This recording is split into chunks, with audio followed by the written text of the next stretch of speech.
have made, implementing it. So issue of just making the law and say, let us watch until we finish implementing this one before we can talk about reform. I said no, that reform includes even implementation, includes monitoring the implementation of that. Because if you just make laws and say, let us watch and see before we begin to make another one, I'm saying no, it includes monitoring to make it effective. And what are we reforming? We are reforming the system that we already have on ground. I'm not saying any new thing should be made. I'm saying what we have on ground, which you are saying should be reformed, we have not implemented it. If you talk of delays, I have suggested ways of taking care of the delays. There are provisions for it. In fact, most of the rules, they provided for mediation. They provided for alternative dispute resolution. It's for the court to stamp its feet down and say, look, Party A and Party B, this case, the way I see it, it can be resolved. If you don't want to go and resolve it outside of this court, I will order you people to resolve. Lagos is doing it, and it's effective. You see a case that has been in court for 2-3 years.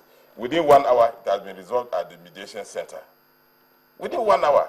Now, it is left for the judge to not keep hearing the case, giving adjournment and complaining that the list is long, or giving adjournments. And then it's left for another judge to stamp his feet down and order the case to go to mediation. The rules are there. They empower the judge. Now, can we go a bit away from the issue of let's watch this particular reform work before we can make, because there are issues that are still outstanding. The issue of orientation. I tell you today that the aspiration of Nigerians is to see a judicial system that works and punish crime, especially issue of crime. Now, if there are issue of crime today that is very dear to our heart, especially for voting in this particular new government, issue of corruption. Now, a time came in China that corruption was an issue. They came out with a law and say if somebody commits crime of corruption, above certain amount of money, this is what will be the penalty and death penalty. Now, the judiciary picked it. Now, there is no person today where you have evidence against that individual that he has committed corruption in China that will go scot-free. The next thing is that, in fact, before that particular trial process, the man may go and commit suicide because he knows the consequences. There won't be any laxity on the part of the judiciary. Now, we still have a lot of laxity in our judicial system. Even when there is issue of people being sensitive that, oh, corruption is actually the bane of this country. You see a judicial system that is making so much laxity, creates so much laxity. When somebody is alleged to have committed corruption case and all that, it comes before all manner of technicalities are being applied. And before you know, the man escaped justice. It has happened several times. So apart from issue that, oh, let's watch these things, I'm even saying that with the reforms we have presently, it's not complete enough. It's not holistic enough. The justices of the court are not sensitive enough to know that Nigerians are so angry that they cannot make progress. Is that not a personnel thing? Yes, not personnel, including technical issues, including procedural issues. I'm coming, sir. In our criminal proceedings, we still have an issue where somebody says, oh, the court has no jurisdiction. And that becomes an issue. Now, he goes on appeal if the court rules that he has jurisdiction. And the court allows him, instead of taking that particular case and say, okay, wait, since you have an appeal over this particular interlocutory matter, wait until we finish the substantive case so you can conduct the appeal. At the same time, I love Lagos State new administration of justice law that takes care of that. I'm coming. But even at the federal level, we still have issue where somebody now will appeal on this issue of preliminary matters up to Supreme Court. And by the time he comes back now to start the substantive case, the witnesses are either dead or they are unwilling to come and give evidence. And before you know it, the culprit escaped justice. So I'm saying that the judiciary must be very sensitive enough now to realize that corruption is that is exactly what I'm saying. And we must not allow technicality now to be superior over substantial justice. And that is what I'm talking about reforms. Okay. But presently, they don't have the same understanding that we are fighting a war against corruption. Okay. Okay. Now, when you talk of China there, and how the judicial system put hits on them.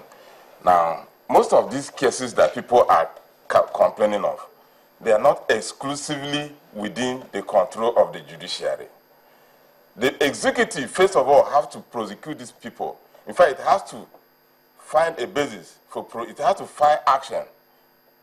The police have to investigate these matters. If you are saying, let us reform the whole country, well, I will agree with that. Now, when the police have brought no evidence before the court, what do you expect a judge to do?